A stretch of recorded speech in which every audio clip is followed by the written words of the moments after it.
Can Linux Mint really replace Adobe Creative Cloud in 2026?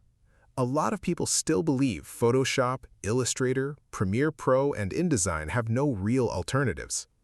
Today, we're putting that belief to the test.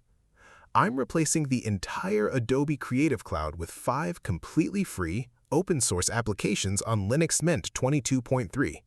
We'll edit photos, create vector graphics, paint digital artwork, edit 4K videos, and even design professional documents. The real question is simple.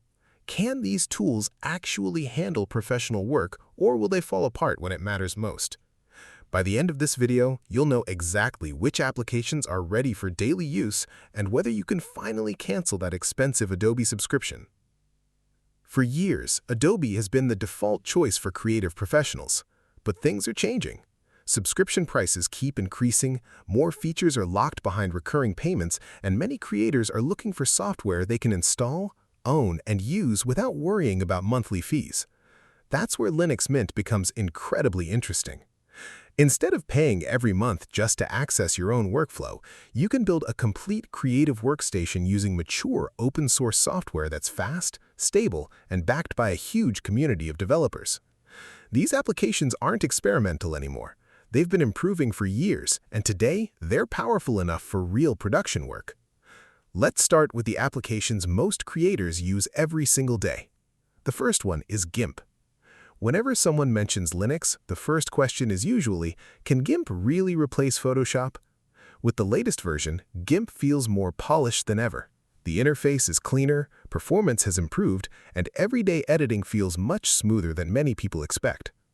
Whether you're creating thumbnails for YouTube, editing product photos, removing backgrounds, retouching images, or designing graphics for social media, GIMP has all the essential tools most creators actually use. Of course, the layout isn't identical to Photoshop, so there will be a small learning curve. But once you customize your workspace and keyboard shortcuts, it quickly starts feeling familiar. Next comes Inkscape.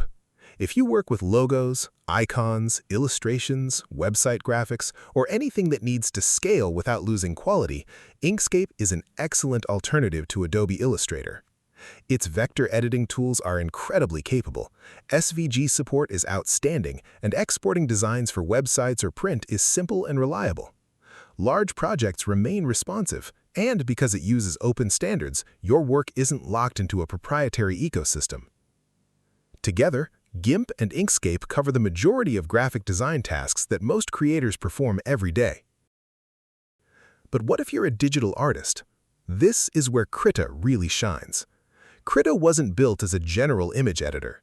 It was designed specifically for artists, and you can feel it the moment you start drawing. Its brush engine is one of the best available on any platform.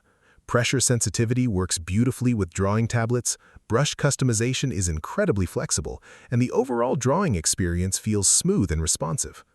Whether you're creating concept art, illustrations, comics, textures, or digital paintings, Krita provides professional tools without asking you to pay a subscription. It also includes excellent color management, making it suitable for projects that eventually go to print. For many artists, Krita isn't just a replacement for Photoshop's painting tools, it's actually the software they prefer using. Now let's move to something many people think Linux struggles with: video editing. Can Linux Mint really replace Premiere Pro? For most creators, the answer is yes. Kdenlive has matured into a powerful video editor capable of handling everything from simple YouTube videos to complex multi-track projects. You get timeline editing, transitions, effects, color correction, audio editing, proxy workflows for smoother playback, and hardware acceleration for faster rendering on supported systems. Editing 4K footage feels surprisingly responsive, especially on modern hardware. Whether you're creating tutorials, reviews, gaming videos, educational content, or client projects, Kdenlive includes the features most creators actually need without requiring an expensive monthly subscription. There's one more application that often gets overlooked, but it's incredibly useful: Scribus. If you've ever designed brochures, business cards, magazines, books, flyers, newsletters, or printable documents, you've probably heard of Adobe InDesign. Scribus fills that role on Linux surprisingly well. It offers professional page layouts, typography controls, master pages, print-ready PDF exports, and precise document formatting for publishing. Combined with GIMP, Inkscape, Krita, and Kdenlive, it completes a creative toolkit capable of handling almost every type of project. So, is Linux Mint finally ready to replace Adobe Creative Cloud? The answer depends on your workflow. If your job depends on Adobe-exclusive plugins, specialized enterprise tools, or constant collaboration with teams using Adobe formats, you may still need Creative Cloud. But for YouTubers, freelancers, photographers, students, graphic designers, digital artists, content creators, and many small businesses, these 5 applications are more capable than ever before. They launch quickly, run efficiently, receive regular updates, and, most importantly, they give you complete control over your own work. No recurring subscriptions, no license activation headaches, no unexpected price increases. Just powerful creative software running on one of the most stable Linux distributions available today. That's exactly why more creators are making the switch to Linux Mint in 2026. If you've been thinking about leaving Adobe behind, there has never been a better time to see what open source can really do.